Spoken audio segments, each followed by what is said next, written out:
ಕಂದಮ್ಮ, ಈ ಕ್ಷಣ ನೀವು ಹೇಗಿದ್ದೀರೋ ನನಗೆ ಗೊತ್ತಿಲ್ಲ. ಆದರೆ ಒಂದು ಥಿಂಗ್ ನನಗೆ ಫೀಲ್ ಆಗ್ತಿದೆ. ನಿಮ್ಮ ಹೃದಯ ತುಂಬಾ ದಣಿದಿದೆ. ಇಷ್ಟು ದಿನ ನೀವು ಯಾರಿಗೋ ಕೊಟ್ಟ ಪ್ರೀತಿ, ಸಮಯ, ಕಾಳಜಿ ಎಲ್ಲವೂ ಈಗ ಹಿಂತಿರುಗಿ ನಿಮ್ಮ ಮೇಲೆ ಬಿದ್ದಂತೆ ಅನಿಸುತ್ತಿದೆ. ಬ್ರೇಕಪ್ ಆದಮೇಲೆ ಜೀವನ ಖಾಲಿ ಆಗೋ ಹಾಗೆ ಅನಿಸುವುದು ತುಂಬ ನೋವಿನ ಅನುಭವ. ಈಗ ಒಂದು ಕ್ಷಣ ಆಳವಾಗಿ ಉಸಿರು ತೆಗೆದುಕೊಳ್ಳಿ, ಹಾಗೆ ನಿಧಾನವಾಗಿ ಬಿಡಿ. ಇವತ್ತು ನಾನು ನಿಮಗೆ ಉಪದೇಶ ಕೊಡೋಕೆ ಬಂದಿಲ್ಲ, ನಿಮ್ಮ ತಪ್ಪು ಹುಡುಕೋಕ್ಕಂತೂ ಬಂದಿಲ್ಲ. ನಾನು ನಿಮ್ಮ ಪಕ್ಕ ಕೂತ್ಕೊಂಡು ನಿಮ್ಮ ಜೊತೆ ಸ್ವಲ್ಪ ಸಮಯ ಕಳೆಯೋಕೆ ಬಂದಿದ್ದೀನಿ. ನಿಮ್ಮ ನೋವನ್ನು ಸ್ವಲ್ಪ ಕಡಿಮೆ ಮಾಡೋಕ್ಕೆ ಬಂದಿದ್ದೀನಿ ಕಂದಮ್ಮ. ನೀವು ಬೆಳಿಗ್ಗೆ ಎದ್ದಾಗ ಮೊದಲು ಎದೆಯೊಳಗೆ ಏನೋ ಒತ್ತಡ ಬರುತ್ತೆ ಅಲ್ವಾ? ಇನ್ನೊಂದು ದಿನ ಅಂತ ಮನಸ್ಸು ಹೇಳ್ತಿರುತ್ತೆ. ಮೊಬೈಲ್ನ ಕೈಗೆ ತಗೋತೀರಾ, ಆ ಹೆಸರು ಕಾಣೋದಿಲ್ಲ.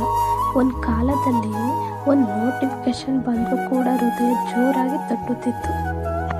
ಆದರೆ ಇಂದು ಸೈಲೆನ್ಸ್ ಮಾತ್ರ. ರಾತ್ರಿ ನಿದ್ರೆ ಬರೋದಕ್ಕೂ ಮುಂಚೆ ಅದೇ ಯೋಚನೆ, ನಾನು ಏನಾದರೂ ತಪ್ಪು ಮಾಡಿದ್ನಾ? ಕೇಳು ಕಂದಮ್ಮ, ನೀವು ಹೀಗೆ ಫೀಲ್ ಮಾಡ್ತಿರೋದ್ರಲ್ಲಿ ನಿಮ್ಮಲ್ಲಿ ಏನೂ ತಪ್ಪಿಲ್ಲ. ನೀವು ವೀಕ್ ಅಂತೂ ಅಲ್ಲ, ನೀವು ಅತಿಯಾಗಿ ಸೆನ್ಸಿಟಿವ್ ಕೂಡ ಅಲ್ಲ. ನೀವು ಒಬ್ಬ ವ್ಯಕ್ತಿನ ತುಂಬಾ ಪ್ರೀತಿಸಿದ್ರಿ ಅಷ್ಟೇ. ಪ್ರೀತಿ ಮಾಡದೇ ಇದ್ದವರಿಗೆ ಈ ನೋವು ಬರಲ್ಲ. ಅದಕ್ಕಾಗಿಯೇ ನಿಮ್ಮ ಕಣ್ಣೀರು ನಿಮ್ಮ ವಿರುದ್ಧ ಬರ್ತಾ ಇಲ್ಲ, ನಿಮ್ಮ ಪರವಾಗಿ ಬರ್ತಾ ಇರೋದು. ನಿಮ್ಮ ಸುತ್ತಮುತ್ತ ಜನ ಇರ್ತಾರೆ, ಅವ್ರು ಹೇಳ್ತಾರೆ ನೀನು ಮೂವ್ ಆನ್ ಆಗು, ನೀನು ಫರ್ಗೆಟ್ ಮಾಡು, ನೀನು ಸ್ಟ್ರಾಂಗ್ ಆಗು ಹಾಗಂತಾರೆ. ಆದರೆ ಯಾರಿಗೂ ಕೂಡ ಆ ನೋವಿನ ತೂಕ ಅರ್ಥ ಆಗಲ್ಲ. ಸ್ಟ್ರಾಂಗ್ ಅಂತಂದರೆ ಏನು ಗೊತ್ತಾ? ಅಳದೆ ಅವ್ರ ನೆನಪಲ್ಲಿ ಅಳದೆ ಸುಮ್ಮನೆ ಇರೋದು ಅಲ್ಲ, ಹಾಗೇನೆ ನೋವಿಲ್ಲದೆ ನಟಿಸೋದು ಕೂಡ ಅಲ್ಲ. ಸ್ಟ್ರಾಂಗ್ ಅಂತಂದರೆ ನೋವಿದ್ದರೂ ಕೂಡ ನಾವು ಬದುಕ್ತಾ ಇರೋದು. ಇವತ್ತು ನೀವು ಬದುಕಿದ್ದೀರಾ ಅಂದರೆ ಜೀವಂತವಾಗಿದ್ದೀರಾ, ಅಷ್ಟು ಸಾಕು. ನೀವು ಎದ್ದು ಕೆಲಸಕ್ಕೆ ಹೋಗ್ತಿದ್ದೀರಾ ಅಂತಂದರೆ ಅದು ಸ್ಟ್ರೆಂತ್. ಕಂದಮ್ಮ, ಯಾವಾಗಲೂ ಅಷ್ಟೇ, ನಿಮ್ಮ ಮುಂದೆನೂ ಅಷ್ಟೇ, ಯಾವತ್ತೂ ನಿಮ್ಮನ್ನು ನೀವು ಕಡಿಮೆ ಮಾಡ್ಕೋಬೇಡಿ. ನಮ್ಮ ಜೀವನ ಒಬ್ಬ ವ್ಯಕ್ತಿ ಸುತ್ತಲೇ ಸುತ್ತಾ ಇತ್ತು. ಬೆಳಗ್ಗೆ ಎದ್ದಾಗ ಗುಡ್ ಮಾರ್ನಿಂಗ್ ಹೇಳೋದು, ರಾತ್ರಿ good night, chat, calls, plans. ನಿಮ್ಮ ಮೈಂಡಲ್ಲಿ ಅದನ್ನೇ ಅಳವಡಿಸ್ಕೊಬಿಟ್ಟಿತ್ತು. ಅದು ಹೋದ್ಮೇಲೆ ಕಂದಮ್ಮ ನಿಮ್ಮ ಮನಸ್ಸು ಖಾಲಿ ಅನಿಸೋದಕ್ಕೆ ಶುರುವಾಯಿತು. ಕಂದಮ್ಮ, ಇದು ಮೆಡಿಸನ್ ಅಲ್ಲ, ಇದು ಮೆಂಟಲಿ ವೀಕ್ನೆಸ್ ಅಲ್ಲ, ಇದು ಅಟ್ಯಾಚ್ಮೆಂಟ್. ಕಂದಮ್ಮ, ಈಗ ನಾನು ತುಂಬಾ ಪ್ರೀತಿಯಿಂದ ಒಂದು ಮಾತು ಹೇಳ್ತೀನಿ. ಸೀನ್ ಆದರೂ ರಿಪ್ಲೈ ಬರಲಿಲ್ಲ ಅಂತಂದರೆ ಮತ್ತೆ ಮೆಸೇಜ್ ಮಾಡೋಕ್ಕೆ ಹೋಗಬೇಡ. ಎಲ್ಲ ಮನಸ್ಸಿನ ಟ್ರಿಕ್ಸ್ಗಳು. ಎಷ್ಟೇ ಹೇಳಿದ್ರು, ನೀವು ಎಷ್ಟೇ ಮಾತಾಡಿದ್ರು, ಅವರು ನಿಮಗೆ ಏನೂ ಹೇಳಿದೆ ಸುಮ್ಮನೆ ಸೈಲೆನ್ಸ್ ಆಗಿರೋರು ನಿಮ್ಮ ಎಕ್ಸ್ಪ್ಲೈನ್ಗೆ ಅರ್ಹರಲ್ಲ.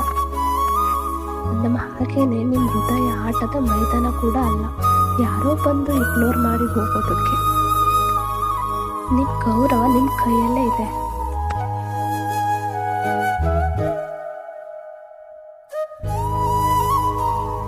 ದಯವಿಟ್ಟು ನಿಮ್ಮ ಮೇಲೆ ನೀವು ಪ್ರೆಷರ್ ಹಾಕೋಕೆ ಹೋಗಬೇಡಿ. ಇವತ್ತು ಒಂದು ಥಿಂಗ್ ಸಾಕು, ನಿಧಾನವಾಗಿ ಎದ್ದೇಳಿ, ಸ್ವಲ್ಪ ನೀರು ಕುಡೀರಿ, 5 ನಿಮಿಷ ನಡೆದಾಡಿ ಸಾಕು. ನಿಮ್ಮ ದೇಹಕ್ಕೆ ನೀವೇ ಹೇಳಿ, ನಾನು ನಿಮ್ಮ ಜೊತೆ ಇದ್ದೀನಿ ಅಂತ. ನಿಮ್ಮ ದೇಹ ಸ್ಟ್ರಾಂಗ್ ಆದರೆ ಮನಸ್ಸು ಕೂಡ ನಿಧಾನವಾಗಿ ಫಾಲೋ ಮಾಡುತ್ತೆ. ಹಾಗೆಯೇ ಕಂದಮ್ಮ, ನೀವು ಫೀಲ್ ಮಾಡ್ತಿರೋ ನೋವು ಒಂದೇ ದಿನದಲ್ಲಿ ಹೋಗಲ್ಲ, ಮಾಯ ಆಗೋದು ಇಲ್ಲ, ಕ್ರಮೇಣವಾಗಿ ಗುಣವಾಗುತ್ತಾ ಇರುತ್ತೆ. ಅಂದರೆ ಖಂಡಿತವಾಗಿಯೂ ಗುಣವಾಗುತ್ತೆ.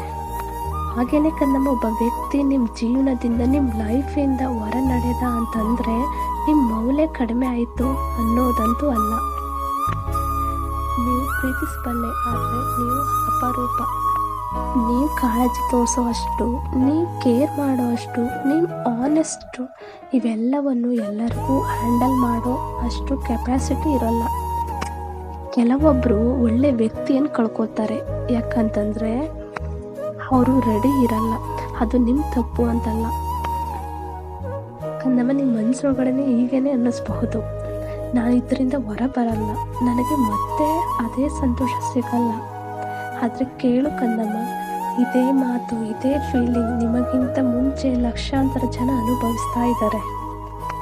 ಇಂದು ಅವರೆಲ್ಲರೂ ಕೂಡ ಶಾಂತವಾಗಿ ಉಸಿರಾಡ್ತಿದ್ದಾರೆ. ನೀವು ಕೂಡ ಒಂದಿನ ಈ ಸಮಯವನ್ನು ನೆನಪಿಟ್ಕೊಂಡು ನಾನು ದಾಟಿದ್ದೇನೆ ಅಂತ ಹೇಳ್ತೀರಾ, ಇದನ್ನೆಲ್ಲ ದಾಟಿ ಬಂದಿದ್ದೇನೆ ಅಂತ ನೀವೇ ಹೇಳ್ತೀರಾ. ನಿಧಾನವಾಗಿ ಅಂದರೆ ಖಂಡಿತ.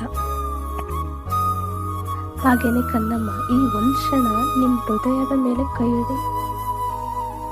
ಅಲ್ಲಿ ಇನ್ನೂ ಬಡಿತಾ ಇದೆ ಅಲ್ವಾ, ಅದು ನಿಮ್ಮ ಜೀವ. ನೀವು ಯಾರ ಮನಸ್ಸನ್ನು ಕೂಡ ಒಡೆದಿಲ್ಲ, ನೀವು ಯಾರಿಗೂ ಪ್ರೀತಿಯಲ್ಲಿ ಮೋಸ ಮಾಡಿಲ್ಲ. ಹಾಗೆಯೇ ನೀವು ಕಂದಮ್ಮ ನಿಧಾನಕ್ಕೆ ಗುಣಮುಖರಾಗ್ತಾ ಇದ್ದೀರಾ.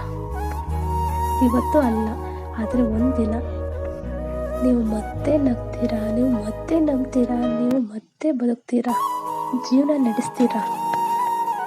ಕಂದಮ್ಮ, ನಾನು ನಿಮ್ಮ ಮೇಲೆ ನಂಬಿಕೆ ಇಡ್ತೀನಿ, ನೀವು ಒಬ್ಬರೇ ಅಲ್ಲ. ಕಂದಮ್ಮ, ಕೊನೆಯದಾಗ ಒಂದು ಮಾತು, ಇದು ನಿಮ್ಮ ಜೀವನದಲ್ಲಿ ಇದು ಅಂತ್ಯ ಅಂತ ತಿಳ್ಕೊಬೇಡ. ಇದು ನಿಮ್ಮ ಹೆಲ್ತಿಂಗ್ ಆರಂಭ ಆಗ್ತಾ ಇದೆ. ನೊಂದಿರುವ ನಿಮ್ಮ ಮನಸ್ಸಿಗೆ ಈ ವಿಡಿಯೋಯಿಂದ ಸ್ವಲ್ಪನಾದರೂ ಸಮಾಧಾನ ಆಗಿದ್ರೆ ಒಂದು ಲೈಕ್ ಮಾಡಿ.